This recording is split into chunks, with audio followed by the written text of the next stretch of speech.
Hey guys, it's Nicole, and I'm back to show you the prep for my next layout. But before I do so, I just want to answer two questions that I've been getting a lot, either by private message or by comment. One is, someone asked me how I know where to locate everything in my room.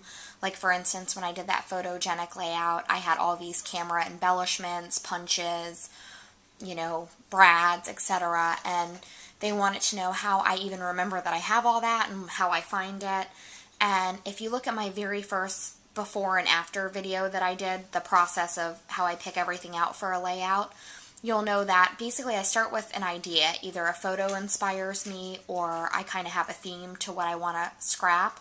And then I go to my papers and choose those first, and then I go to my embellishment center, my cardstock stickers, etc. And that's how I sort of pick everything. So for that specific layout, I knew that I had a bunch of camera stuff because I was collecting it for that photo.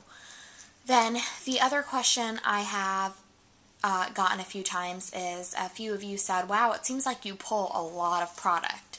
But for me, I don't really feel like it's a lot of product, because in the scope of things, if I just started to do a layout in my room, I would feel overwhelmed because my room is big, my scrap room, and so that overwhelms me. Where if I pull, between 15 and 30 products, at least I have a pile to choose from as I'm doing my layout. So I'd rather over pull than under pull, because then when I actually go to do the process of making the layout, I don't have to get up, it's not interrupted. I have a general, pile of stuff that I'm using out of. So yes, I do pull maybe 10 sheets of paper and then only use 3, but I really try to do that so that way I'm not digging through all of my product when I'm trying to make a layout. I just think that that gets you confused and not focused. So anyways, okay, hope that answered some of your questions, and I'll continue to answer them as I go along. My inspiration photo is this one right here, and I again put it in sepia tone. I've sort of been in the mood to do that. It's on matte paper instead of glossy, and it's in sepia tone. And this is a photo right after I gave Reagan a bath. She was in her little whale pajamas, and then she was wrapped all cozy in a blanket, and I just like it because she's like getting ready to suck her thumb. So since this was in such a sepia tone, I really wanted to use like a neutral colored background, and so I'm thinking of going with this wood as the background. Now here is some avalanche cardstock, which is my staple, so I may kind of combine the two, like maybe I'll sew this on here or this on here, one onto the other. I'm not really sure, but that's sort of my idea. So I'll have these two pieces. So since this is my base, I wanted to have some bright papers for the background, and I'm not really sure what my layout plan is yet, but my inspiration paper for choosing colors was this one right here from the Follow Your Heart collection, My Mind's Eye, and it's got like this pretty pink and then a salmon, a pale yellow, a darker blue, and then like a turquoise. So that's sort of the color combo I went with. I had a scrap of this Neapolitan paper that I had from doing my mom's brag book, so I thought that would look really good, and I'll try to like rainbow these out so you can see my color combination better. Here,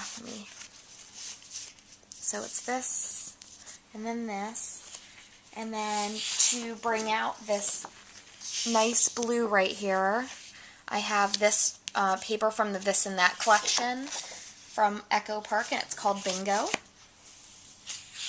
Then also from the Echo Park Girls collection, this is called Flower Vine, and it's this peachy pink ledger. Then this piece, I may actually cut out some of the honeycombs, but this is also from the Follow Your Heart collection, and it is called Be Happy.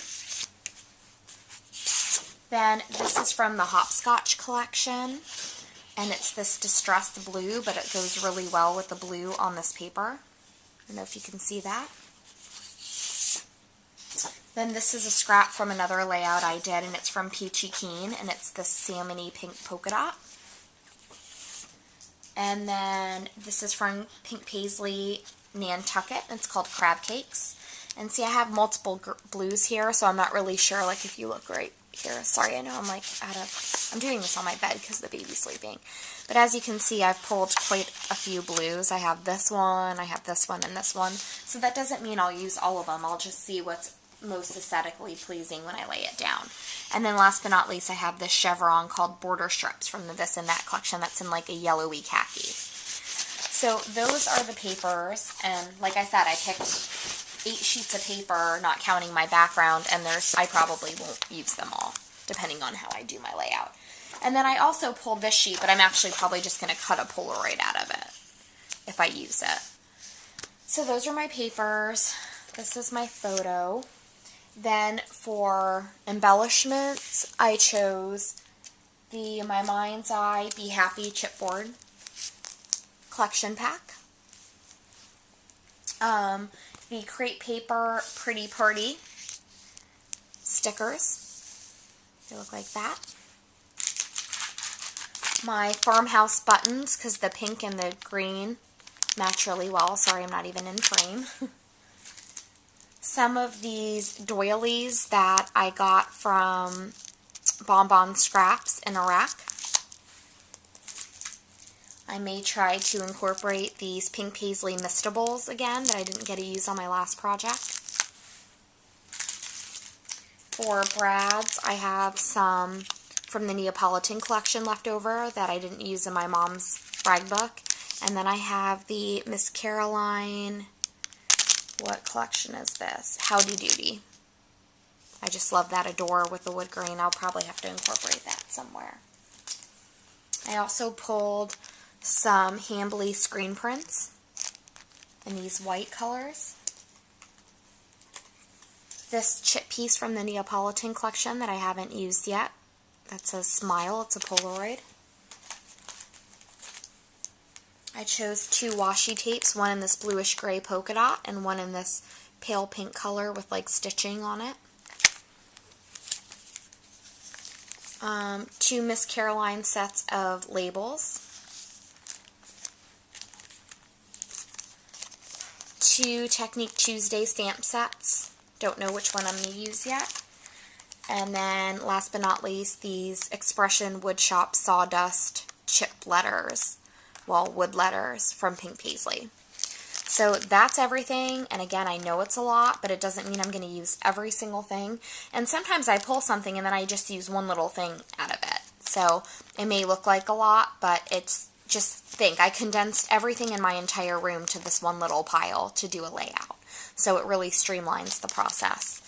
Okay guys, when I'm finished with this layout, I'll share it with you, and I hope you enjoy these videos. Thanks, bye.